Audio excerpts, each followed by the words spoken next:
Okay, so we just give you the summary now. So when you have the passing parameter through the procedure, that's how we will work step by step. The first thing, before you code the procedure, please have all the passed arguments pushed to the stack. Then you code the procedure.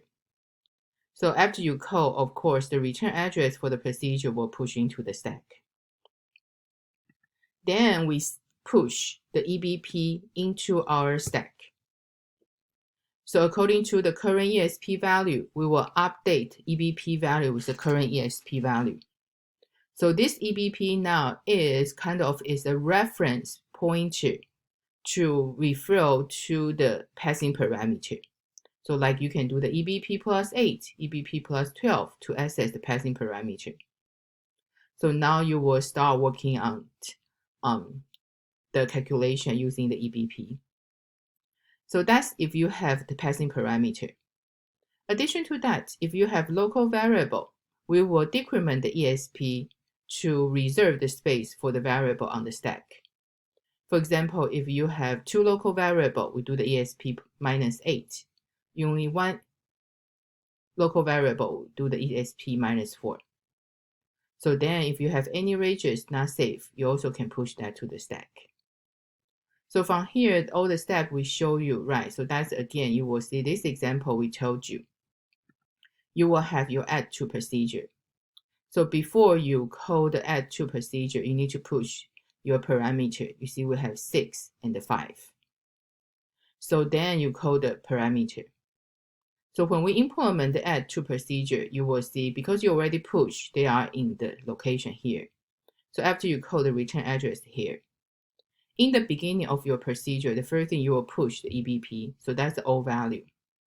So using the new value ESP to update your EBP. So then you have your passing parameter. They all accessed by the EBP using the reference.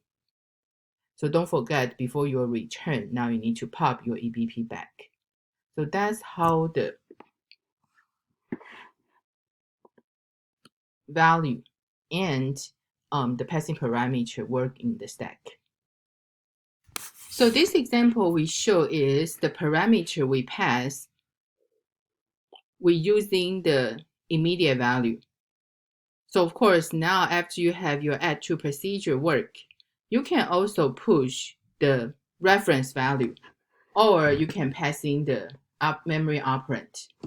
So that's we see the other example here. You see if you have the val1, val2, that's memory operand.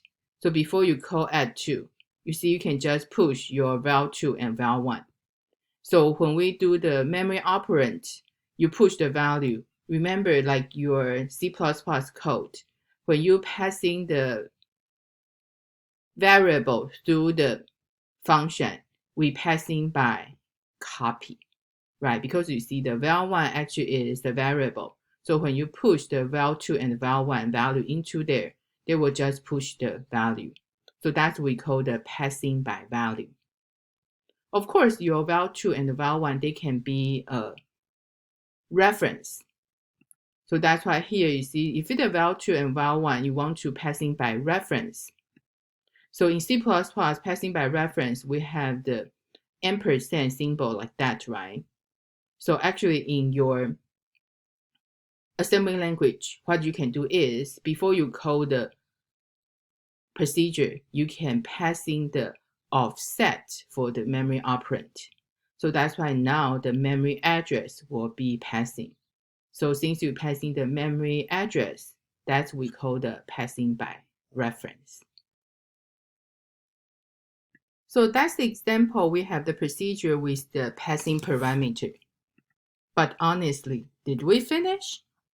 So if you go back to see here, you will see, right? So you push the two value. So you call the procedure. So you have return address here. So in the procedure, we push EBP into the memory stack. So then we set ESP equal to the EBP. So then we can access the memory operand using the EBP register. Then before you finish, you pop your EBP value. Then we return. Did we finish?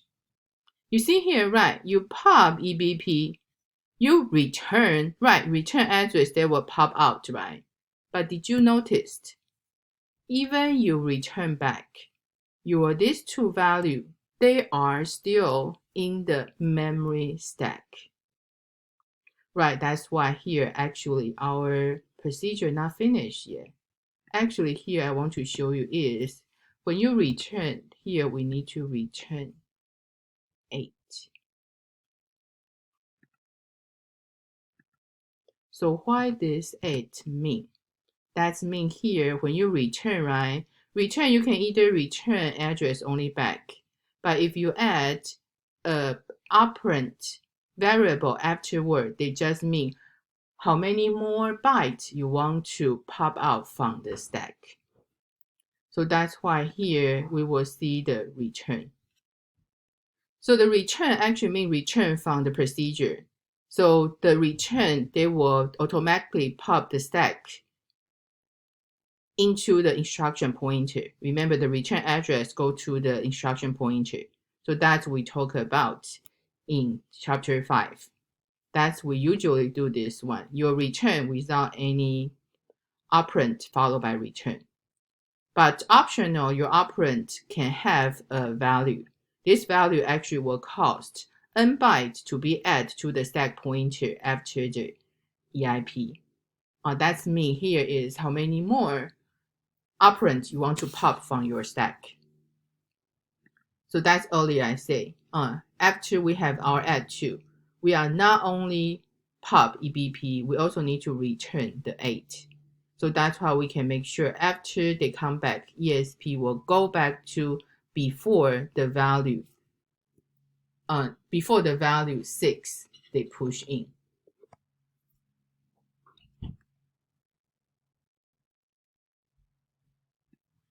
I know the meeting when we have through the Zoom, we only work on the lab exercise. But now, since you are watching the video, I want to make sure you really understand what we talk about the EBP, about the push before you call the procedure. So then why here our return we add the 8. So you can see you either can do return 8, or if you don't do the return 8, then what you need to do is you can do the manually to have your ESP add by 8. So that's why we can make sure these two values we earlier push into the stack, they can be released from the memory stack. So to make sure you can understand correctly, so that's why I want you to make sure you can try this one. So please work by yourself. You have the answer, you can check. I want you to write the procedure code difference. So this one, the same thing, we will have 2 parameter arguments. We have 2 arguments we will pass. So then after you code the difference, they will return you the value. Okay, so that's your turn. You need to do that. So earlier we talked about how you will passing your parameter before you code the procedure. So most of the time we usually would like to have the parameter you passing is 4 bytes, but also they can be 2 bytes. The reason is when you do the push and the pop operand into the stack, at least we require you have 2 bytes value to push to the stack. So on the other hand, that means how about the 1 byte value I want to push to the stack? For example, I have a character 1 byte. So be careful. You cannot just push the cal value into the stack directly. So one thing you can do is you can do the move ZX to save the value into a 4 byte register. Then you can push into your stack. So that's about the push and pop stack. So if you have smaller size value you want to push to the stack, you need to do the move ZX. But now, if sometimes you have the higher value you want to push into the stack, so we will tell you the same thing because each time they only can have 4 bytes. So that's why we need to do 1 by 1.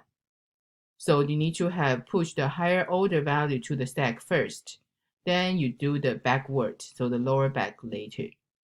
So that's how we can know when you have your add 8, that's the lower byte. So then your EBP add 4, that's the higher byte.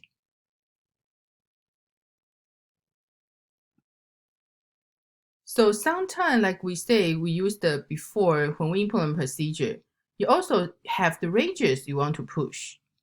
So this time we want to remind you, if you have any ranges need to push, right, please still do that. But they should be after our EBP push. So that's why here the EBP won't being affected by the ranges need to push. So for example, here we have my sub procedure. Inside here, I need to push the ECX and push the EDX before I start working on the main procedure. So that's why here, after you push EBP, after you move ESP to EBP, so if you have any ranges you want to push, so we do that afterward. So that's why we can make sure the EBP value already being assigned by correct ESP value. So that's why here we just push the more ranges. They won't affect EBP because EBP is the most important pointer to access our memory operand. So pretty much we have the procedure, we have our passing argument, we have the ranges we want to do. So then the next one actually, right, how about I have the local variable? So this local variable actually is pretty long, so that I will talk about everything about the local variable in the next video.